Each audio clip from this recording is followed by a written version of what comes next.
What is up, guys? In today's video we have a brand new Fortnite update, and this update actually changed a lot. Like, Fortnite yesterday and Fortnite today are going to be pretty different games. This update had a lot of impacts on the game, so I'm excited to talk about all of this with you guys and let you know what changed in the update. If you guys do enjoy this video, find it helpful, informative, remember to give it a like, subscribe if you would like to see more, and comment down below what you think of these changes.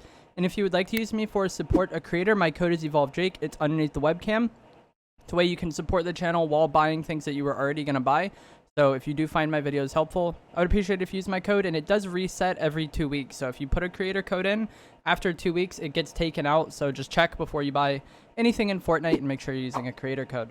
The first thing that got changed in this update is we had the release of the Charge SMG and the vaulting of the Combat SMG. There's going to be a clip on screen now from Ninja Lava Boy. He's a leaker on Twitter.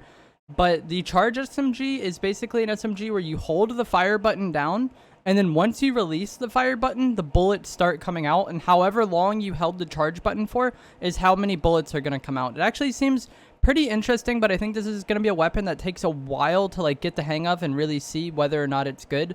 We had the charge shotgun in the past, and a lot of people hated it initially, but once people were able to put the time in with it and get better, a lot of people actually did up enjoying the charge shotgun. So I'm interested to see if something like that happens with this SMG.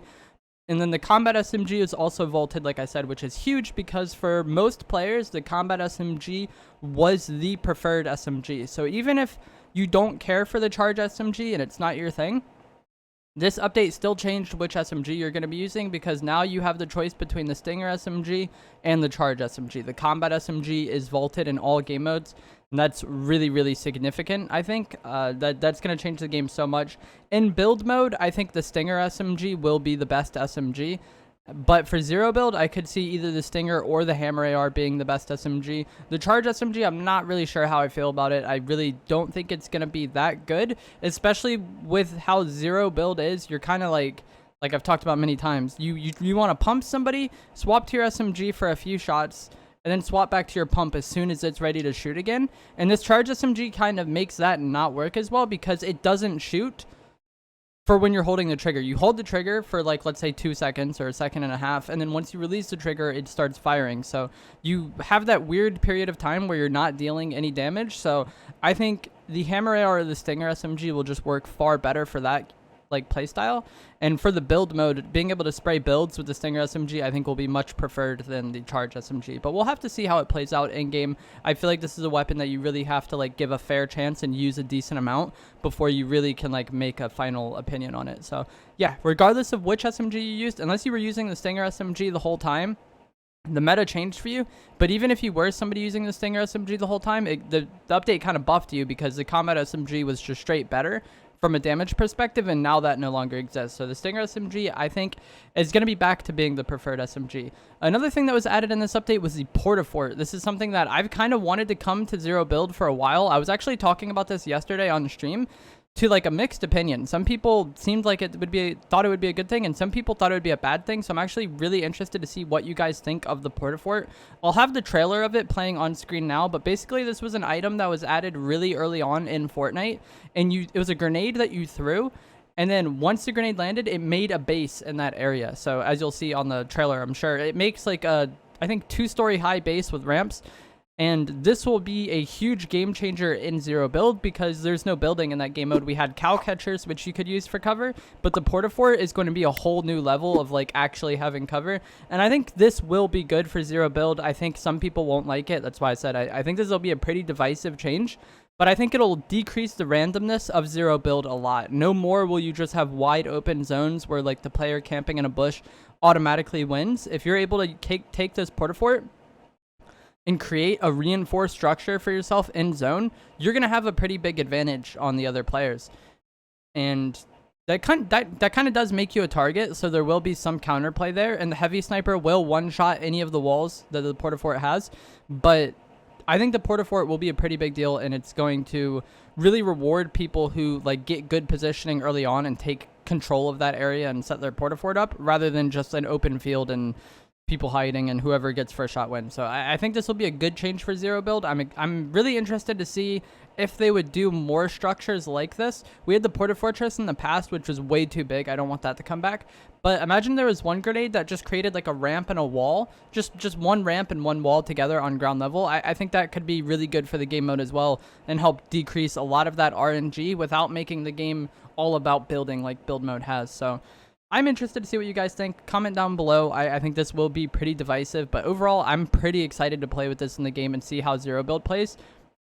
And even if you're someone who doesn't want to carry this, if somebody else uses a portafort in zone, you can take it. Like, you can just shockwave onto them, kill them, and now you have the portafort, and now you have the reinforced structure in zone. So I think this is really going to change zero build in game and make it way different than how it was before, and make it more about like deliberate play rather than just hiding. Another thing that changed in this update is the temple area that was in between Jones's and like the desert area has changed to be Indiana Jones themed. I will have a clip on screen now from Happy Power, but there's a bunch of runes or whatever that you can turn, and it opens a secret door that you can go and find a piece of treasure, and then once you get the piece of treasure, a boulder comes out and attacks you. And the Indiana Jones skin also is unlocked in game now, so you can do the challenges to unlock that skin and use Indiana Jones in game. This temple area was changed to reflect Indiana Jones and reflect that theme. Doesn't really seem like it'll be that great of a landing spot, but I mean, it's just like a themed collab on the map, so it's kind of cool. If that's your thing, it's interesting. If not, that is what it is. There's a route that has popped up at Daily Bugle, so this will likely get the treatment that we've seen from Logjam and Butterbarn in the past. In the next week or so, Daily Bugle will likely change into something else, which is pretty exciting. A lot of people thought Daily Bugle would be one of the first places to change in Chapter 3 because it was a Spider-Man themed location. And the Chapter 3 Season 1 Battle Pass had a lot of Spider-Man themed things in it. Like Spider-Man was the Tier 100 skin. We had the Spider-Man Web Slinger that season. So it kind of seemed like after that season, Daily Bugle would also go, but it hasn't gone yet. But it has the route there, and there has been past POIs at that location. So in the past, we had Lazy Lagoon over there. We had, I think, like Weeping or Wailing Woods over there on Chapter 1. We had Pressure Plant in the volcano, and then we also had the volcano POI itself. So it'll be interesting to see if they kind of follow the theme we've seen with Logjam and Butterbarn, where they just kind of do like the pirates, the Roman Colosseum, the coral theme, or if they'll go back to some of those previous volcano type locations to feature them on the map there. That'll be really interesting to see. One interesting thing that was also added in this update, this tweet is also from Ninja Lava Boy on Twitter. But there might be a Dragon Ball Z collab coming to Fortnite soon. This is something that has been leaked for a long time. Or not really leaked, but rumored, and it was thought that this might be coming to the game. And there was even a survey that Epic themselves sent to players to kind of gauge interest in things, and Dragon Ball Z was on that list. But there is a prop added to creative that resembles the Capsule Corp logo from Dragon Ball Z. I've never seen the show, but there was something that looks like a thing from that show, and it was also on a bottle that is seen in that show. So a lot of people think that will be Dragon Ball Z skins coming to the game, and a Dragon Ball Z themed like creative hub or creative island, like how we've seen with some of the past collabs. I know a lot of you are fans of those shows, so that'll be really interesting for you guys if we do get a Dragon Ball Z collab. And then one final thing, this has nothing to do with the update, but my sponsor AIM Controllers is running a sale for the remainder of this week for July 4th. So from July 4th to July 10th, my code EvolveJake on their website is 10% off. So if you want to get a custom controller, AIM controllers 25% off. That's a pretty significant discount because custom controllers do cost a good amount of money. I will have a video linked in the description and a link to their website, but I did talk about the controller in my settings video, and it's the best controller I've ever used. I really like their paddles. I really like their digital triggers, and they're the only custom controller company that offers a lifetime warranty. So all of these custom controllers, no matter who you buy from, it's going to cost a decent amount of money. They're pretty expensive, but AIM Controllers offers a lifetime warranty, and I think that's really significant if you're spending that much on something to have it warranted for life. So if you are looking for a custom controller, or you want to have paddles on the back of your controller, that way you can do more things without taking your thumbs off the analog sticks.